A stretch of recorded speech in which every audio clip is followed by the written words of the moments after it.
Hey, we are always asking you to send us your pictures and videos of weather in your area when you can do it safely. We just had all of those storms moving through Pinellas County. We've got a few submissions here I wanted to share with you. Wanted to thank Sherry Seminole here. She sent us some of this was when it looked like it was just moving in.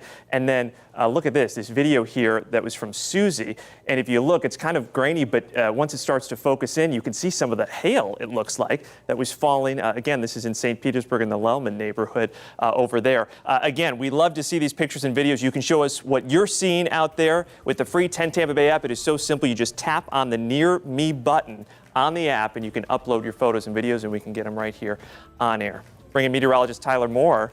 Yeah, you could see that hail. It was little kind of pea-sized hail, but it was there. Yeah, got several reports of it, even right over downtown St. Pete near Vinoy Park, picking up some hail up to 0.75 inches in diameter. So that's pretty big size hail for our area.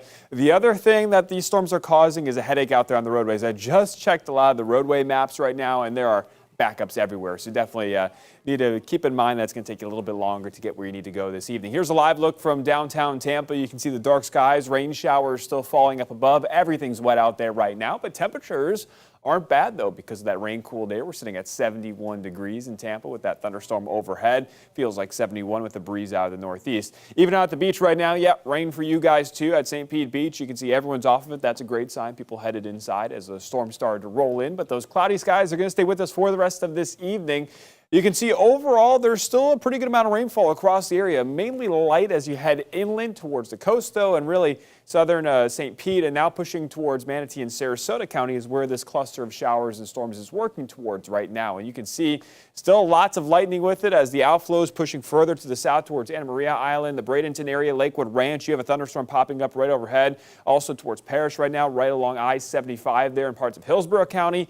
You got storms rolling in, too. It is starting to let up a little bit more up towards Clearwater and Tampa and Carrollwood. You can see it's generally on the lighter side right now as most of the energy is sinking further down to the south. Just a light to moderate rainfall as you head further inland. You guys saw the storms a little bit earlier on this afternoon, so this is just kind of the leftovers from some of those storms, but still a pretty heavy rainfall towards Lake Wales and frostproof right now. A couple strikes of lightning mixing in there, too. Still not a great time to be out there on the roadways with how much rainfall we picked up in spots. It hasn't been widespread heavy rainfall for everyone, but you can see some of the pockets here of the heavy rainfall. And if I put some of the numbers on, you're going to see we picked up close to 2 inches of rainfall in some areas, closer towards 2.5 inches. So you can see towards Tampa, you picked up about 2.5 inches of rainfall. But overall, we are seeing some of those blues mixing in there, showing where you got about 2 to 2.5 inches in some spots. Temperatures out there right now sitting in at the lower 70s, 74 in St. Pete. We got 70 in Clearwater, 73 in Brooksville right now, 72 in Lakeland. So that rain-cooled air is going into effect for pretty much everyone right now.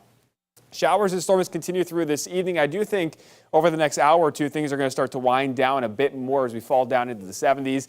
Tomorrow morning, we'll start off in the 70s, too, on the drier side for your Thursday morning. So this is a good start to the day. But like we saw today, more showers and storms popping up as we enter the afternoon and evening hours. About a 70% chance for those storms tomorrow. Still a small chance for an isolated stronger storm today, but I think that threat is winding down pretty quickly.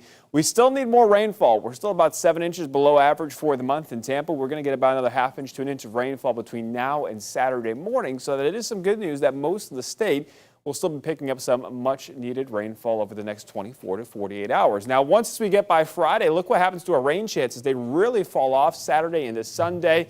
We're looking dry into Memorial Day as well. One area that we are tracking the tropics, a 10% chance of developing over the next 7 days off the coast of the Carolinas. This is going to push into the Carolinas for this weekend, bringing rain for them. Well, we will stay dry here. Not too worried about that system there. Very low chance of any development there in the tropics. Temperature-wise, we're holding in the 80s, and look at that sunshine heading into Sunday and Monday.